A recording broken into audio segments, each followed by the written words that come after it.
Well, hello. I hope you have all been enjoying the session so far. If we haven't met before, my name is Ashwin. I'm part of the office of the CTO at Checkpoint. Now, much of what I will be sharing with you are recommendations that we've been making for a very long time. But it's really good to see that independent studies are now validating our message. So the insights that I will be sharing with you are from various different sources.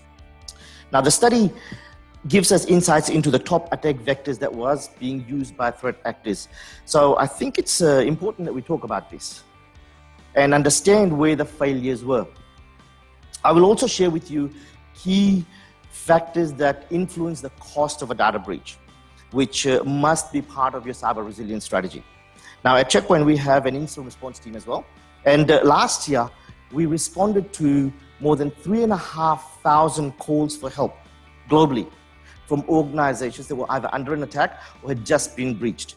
They see what is working and what is not. In Australia, threat actors are in our environment for 296 days before the activities are identified and contained. So that means 296 days, threat actors are creeping around our environment in Australia, Australian organizations, moving laterally, trying to understand their victim, and understand how they can monetize their activity as much as possible before their activities are identified and contained. So we need to do a better job at this. The cost of the data breach has actually gone up by nearly 10%, not a trend that we want to be maintaining. And if I can draw your attention to the bottom, you'll see that organizations in South Africa, Italy, France, and Germany have all managed to reduce this trend. They've actually been able to reduce the cost of a data breach from previous years. So it is possible. And the big question is then, what are they doing that we are not?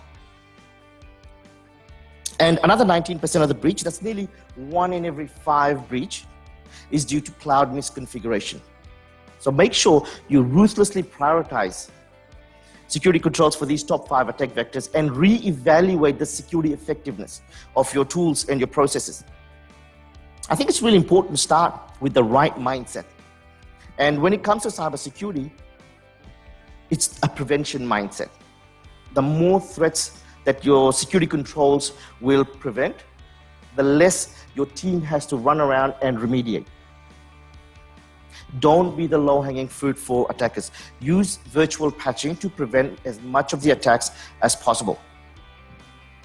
Okay, now let's look at key factors that impact the cost of a data breach. Your cyber strategy must take all of these into account. Let's now take a deeper dive at some of the big ticket items here. Now, as you saw earlier, the most important factor in reducing the cost of a data breach is testing your incident response plan.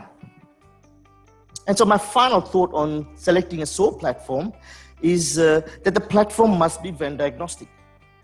So please take the time and understand how a SOAR platform can help you reduce the cost of a data breach. Security complexity was the largest factor in increasing the cost of a data breach. So have a strategy on reducing the number of point products you have.